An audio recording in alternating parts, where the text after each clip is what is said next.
Crispy चीज chicken vada एकदा खाल्लात की पुन्हा यावंसं वाटेल.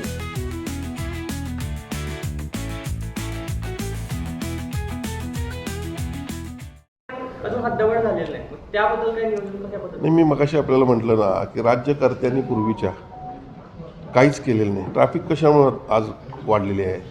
आपल्याला 98ला मंजूर झालेल्या DP मधले अनेक रिंग रोड आहेत. ते जर झाले असते तयार तर सगळी ट्रॅफिक डायव्हर्ट झाली असती. आज रिंग रोड एकही झालेलं नाही, एकही सिंगल. मी बाकीचं सोडून द्या, म्हणजे एक सुद्धा कनेक्टिव्हिटी व्यवस्थित नाही असं म्हटलं तर चुकीच नाही. तर हे रोड झाले पाहिजे होते.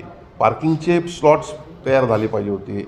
पार्किंगचे मल्टी स्टोरेज पार्किंग तयार झाली पाहिजे होते. ट्रॅफिक काय, गाडी एक ठिकाणी लावायला जागा नसली तर रस्त्यावर लावणार, पुन्हा रस्त्याची डावी बाजू ॲक्वायर करत गेले. हे सगळं आता येणाऱ्या DP जो आहे, आता DPचं आपलं काम सुरू आहे. आणि या DPमध्ये नव्यानं रिंग रोड असतील, ट्रॅफिकची काही गोष्टी असतील, या सगळ्या गोष्टी आपण घेतो आहे. ओपन स्पेसमध्ये इतर सुविधा असतील, या सगळ्या घेणार आहे आपण.